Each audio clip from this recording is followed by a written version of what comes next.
Okay, this little demonstration is going to show you how to make a KNEX water wheel.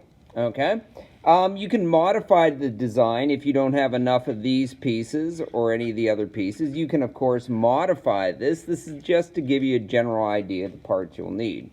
So you'll need 1, 2, 3, 4, 5, 6, 7, 8, 9 of those red connectors, 1 of the white connectors, 2 yellow connectors, 2 dark gray connectors, and 1, 2, 3, 4, 5, 6, 7, 8 green rods, 1 yellow rod, and 4 blue rods. And again, you can adjust and modify as necessary for your wheel or your kit. All right, so anyways, I'm going to move these off to the side here, and we'll get ourselves started here. And the first thing that you want to do is you want to start by taking your white connector, and you want to put your green rods all the way around your white connector, like so. Okay, and you can see why you're going to need 8 of these, because you're going to go all the way around.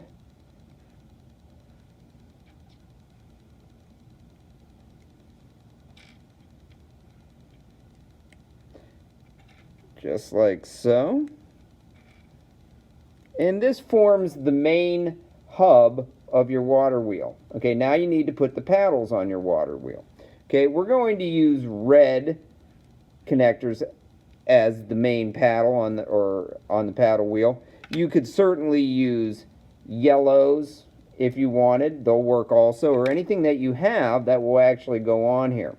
All right, so I'm going to put them on like this and turn them so they look like this. Okay, then I'm just going to go right on around the wheel, snapping them on as we go.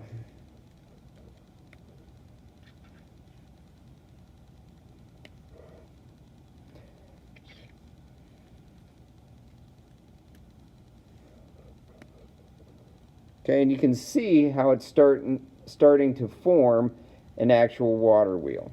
All right, and you can talk to your kids about alternative fuel sources, and you could talk about the advantages of both. Okay, so there you go. There you have your water wheel. Okay, and then you can pour water down over top of this, and the kids can actually adjust the flow of the water and that sort of thing. But you know, right now it needs a stand. Okay, so we're going to put that off to the side, and what we're going to do is we are going to build our actual stand. So you will need 2 yellow connectors to do this, and you will need 2 blue rods. And you just snap that in like so, and that in like so, and you're good to go there. Then the next thing you're going to do is you're going to take these and you're going to connect them using your red connector that's remaining.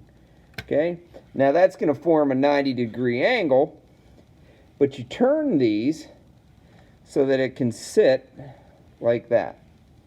Okay, so it sits like so. Okay, so it looks like this. And then you take a blue rod, put it off to the side like that, take another blue rod out like that, and then it stabilizes your water wheel. Okay, and you could even put more rods off the back depending on what you want. You could modify this design any way you want. All right, so now we take this, our actual water wheel, the wheel part, and I'm going to put my connector on the end like that, okay? And then my other connector, gray connector, will go on the inside, and I will do a side snap like that, okay?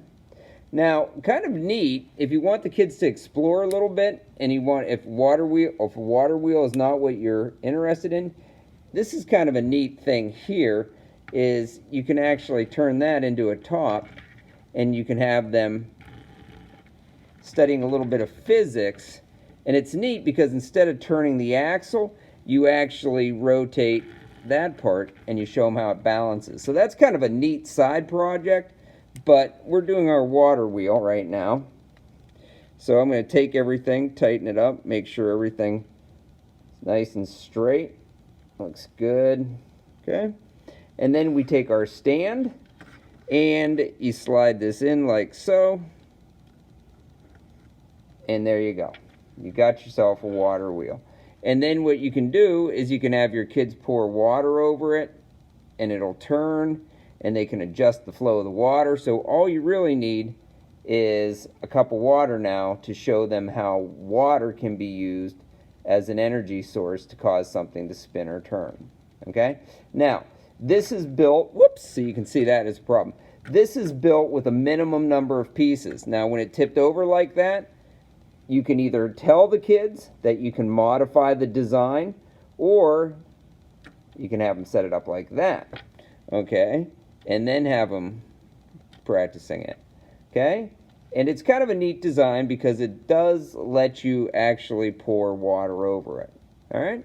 So there's a water wheel for you. And again, feel free to adapt, modify, adjust, totally scrap the idea, and come up with your own design.